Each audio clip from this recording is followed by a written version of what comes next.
Saludamos al abogado Mauricio Alarcón. Él es el director de la Fundación Ciudadanía y Desarrollo y un gran observador del acontecer político ecuatoriano. Quisiéramos conocer, Mauricio, cuál es la visión de el momento cuando estamos a pocos días ya de la instalación de la Asamblea Nacional, lo cual dará paso al cambio de mando también a nivel del gobierno central. Un saludo a la distancia, Gustavo, para ti y para nuestra audiencia. Creo que los ecuatorianos seguimos con mucha atención lo que será la configuración de fuerzas al interior de la Asamblea Nacional, incluso la conformación del gabinete del presidente electo Daniel Noboa, por esta relación permanente entre el Ejecutivo y el Legislativo. La política no nos es esquiva y por lo tanto, no solo en Quito, Cuenca, Guayaquil, las ciudades principales, sino en el país entero, diría yo, hay mucha expectativa respecto a qué efectivamente va a pasar. No nos olvidemos que la Asamblea, instalándose el próximo 20 de noviembre, tendrá una primera tarea en la cual los pactos y los acuerdos se hacen vitales. La designación de los miembros del Consejo de Administración del Legislativo, las autoridades de la Asamblea Nacional, en resumen, así como la integración formal de las comisiones legislativas permanentes. Ahí ya empezaremos a ver cuál es el panorama legislativo que nos espera, al menos para los primeros meses en funciones.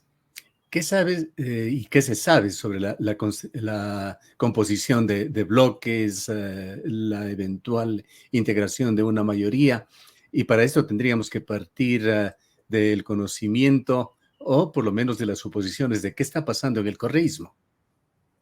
Partamos del hecho de que la Revolución Ciudadana es la primera minoría presente en la Asamblea Nacional y que con su número de votos basta el acercamiento quizá con un par de bancadas más para conseguir absolutamente todo. Esperemos que eso no ocurra, que más bien prime la sensatez, el sentido de darle a las organizaciones políticas ahí representadas el espacio que les corresponde y se pueda articular un buen trabajo en equipo. Es indiscutible que entre el correísmo, la Revolución Ciudadana y el Partido Social Cristiano, como se conoció hace pocos días a propósito de un cruce de mensajes en la red X, hay un acuerdo para lo que sería la presidencia y las vicepresidencias de la Asamblea Nacional. No obstante, hay que considerar que en el CAL hay otros puestos disponibles a manera de vocalías y que podrían corresponder a otras fuerzas políticas si estas dos mencionadas no quieren monopolizarlo todo.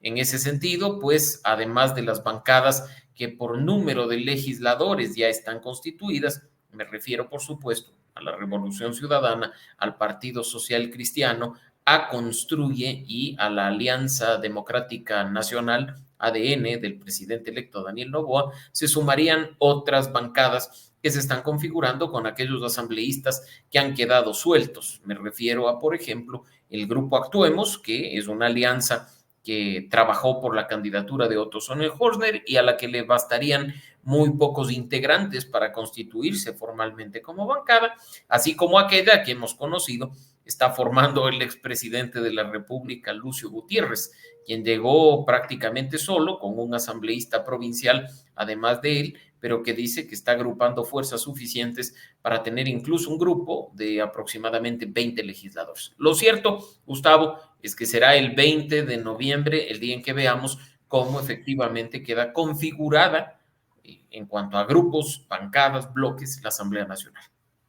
Ahora por fin habló Noboa, habló sobre algunas visiones en temas administrativos, pero también dejó entrever algunas cosas sobre la Asamblea. ¿Qué lectura se saca de sus últimas declaraciones? Que en buena hora hay una posición clara del tipo de acuerdos que tienen que darse al interior de la Asamblea. Como tú conoces y lo hemos discutido en ocasiones anteriores, yo soy contrario a satanizar la palabra acuerdo, la palabra pacto, la palabra diálogo o consenso, porque en un espacio en el que hay varias fuerzas políticas representadas, estos elementos, estas acciones son fundamentales, pero esos pactos, esos acuerdos tienen que girar en torno a las atribuciones legislativas y siempre en el marco de lo que dice la Constitución y la ley. Llegar a acuerdos, a sumar votos para legislar y fiscalizar es lo óptimo, pero en ambos casos hay un marco constitucional que debe ser respetado. si se busca esos votos para actuar al margen de la ley o para privilegiar intereses particulares por sobre los intereses del país, debe ser frontalmente rechazado, como lo ha hecho el presidente electo Noboa en las últimas horas, en buena hora por eso. ¿Quedan esperanzas todavía sobre una situación de acuerdos mínimos que puedan mejorar la gobernabilidad, la gobernanza en Ecuador? Y la gobernabilidad y la gobernanza no solo tiene que centrarse en esa relación tan tensa y difícil que es la que tienen siempre, han tenido además el Ejecutivo y el Legislativo, la gobernabilidad y la gobernanza que el país necesita más que el presidente Noboa, tiene que darse junto a los ciudadanos, no de espaldas a ellos. Necesitamos en estos esfuerzos de encontrarle una salida a la inseguridad, a la crisis económica o al tema de la corrupción, un trabajo conjunto con la sociedad civil, con la academia, con el sector privado, con los medios de comunicación y los periodistas. Así es que esperemos que sobre todo se tenga clara la necesidad, insisto, de trabajar en equipo teniendo un solo objetivo, el bien del país y el bienestar de los ecuatorianos. Una inquietud que persiste es el papel que pueda jugar Construye dentro de esta asamblea. Y quizá ahí es donde más alarmas prendería en lo personal, por el hecho de que ya ese bloque ha sufrido algunas bajas, más de las esperadas antes incluso de instalar la asamblea. Se habla de 3 legisladores que ya quedan por fuera. Y no se diga, por cuestiones internas, probablemente este bloque sea lo que sucedió hace poco más de 2 años con Pachacuti, que recordarás tú, ingresó a la Asamblea Nacional con un número similar de asambleístas, pero que al terminar el año 2022 o incluso los primeros meses de 2023, la ruptura, la división, el fraccionamiento era más que evidente, habiéndose destruido la segunda fuerza política, la segunda minoría al interior de la Asamblea Nacional. Ahora, vayamos a otros temas más allá de lo político. Daniel Noboa también habló el día de ayer de una reforma tributaria que podría ser emitida tan pronto como diciembre. ¿Qué tan adecuado sería esto, sobre todo en el tema de reactivación económica del país que tanto necesita? Si esta reforma tributaria, Gustavo, está enfocada en generar incentivos y estabilidad para atraer la inversión nacional y extranjera, pues en buena hora por esa reforma. Pero si más bien busca la salida fácil de meterle la mano al bolsillo de la clase media, como fue efectivamente la reforma tributaria impulsada por Guillermo Lazo, su organización política y su gobierno, hay que rechazarla de manera frontal, más allá de lo que resuelva la Asamblea Nacional. Y creo que en ese sentido, pues, hay muchas incógnitas que deben ser despejadas y que van más allá de la simple afirmación de que en diciembre el primer proyecto de ley de urgencia en materia económica sería precisamente una reforma tributaria. ¿Qué otras señales ha dado Daniel Noboa durante este viaje que ha hecho por varios países europeos y los Estados Unidos? Bueno, la verdad es que muy pocas, y hay que reconocer que su comunicación falla, y no sé si de manera deliberada o simplemente porque no se sabe cómo comunicar. El hecho de que la gira europea haya tenido tantos vacíos, no solo respecto de las reuniones que se ha tenido, sino de los resultados de las mismas, así como ahora ocurre con esta visita a Estados Unidos, preocupa. Y esperemos que en función de la necesidad de transparentar y de rendirle cuentas al país respecto de las acciones realizadas, este tema mejore. No puede ser posible, Gustavo, que nos enteremos de lo que hace un presidente electo por sus redes sociales o por las redes sociales de las organizaciones e instituciones que visita. Incluso te diría yo que ayer el anuncio de la nueva ministra de Economía y Finanzas fue forzado precisamente a esas fotografías que circularon por cuenta del Fondo Monetario Internacional a propósito de la reunión sostenida en Washington. De nuevo, la comunicación es vital en este momento, no solo para decir quiénes van a integrar tu equipo de trabajo, sino respecto a cómo ya está aterrizándose el plan de gobierno para lo que serán los próximos 18 meses. Es decir, que Daniel Noboa no ha terminado de transitar de la calidad de candidato a mandatario. Más bien está en una condición inferior a la de un candidato, y eso es lo particularmente preocupante, porque el candidato te comunica todo a toda hora. Cada reunión, cada encuentro, cada actividad con medios de comunicación, con sociedad civil, ha sido comunicada durante la campaña a través de las redes sociales y en este momento más bien hay muy poca fluidez en la información, lo cual puede ser un ambiente desfavorable para, en cambio, la desinformación y la difusión de noticias falsas. Mira que hasta respecto de los miembros del gabinete han empezado a circular nombres, hojas de vida, como si fueran oficiales, que han debido ser desmentidas prácticamente de inmediato por el equipo del presidente electo. Y ese anuncio en el sentido de que no apoyará un juicio político en contra de la fiscal, más allá de ser expresado y dicho dentro de lo que se esperaba, en lo políticamente correcto en ese escenario, ¿qué es lo que significa políticamente para el gobierno de Noboa, para el futuro gobierno?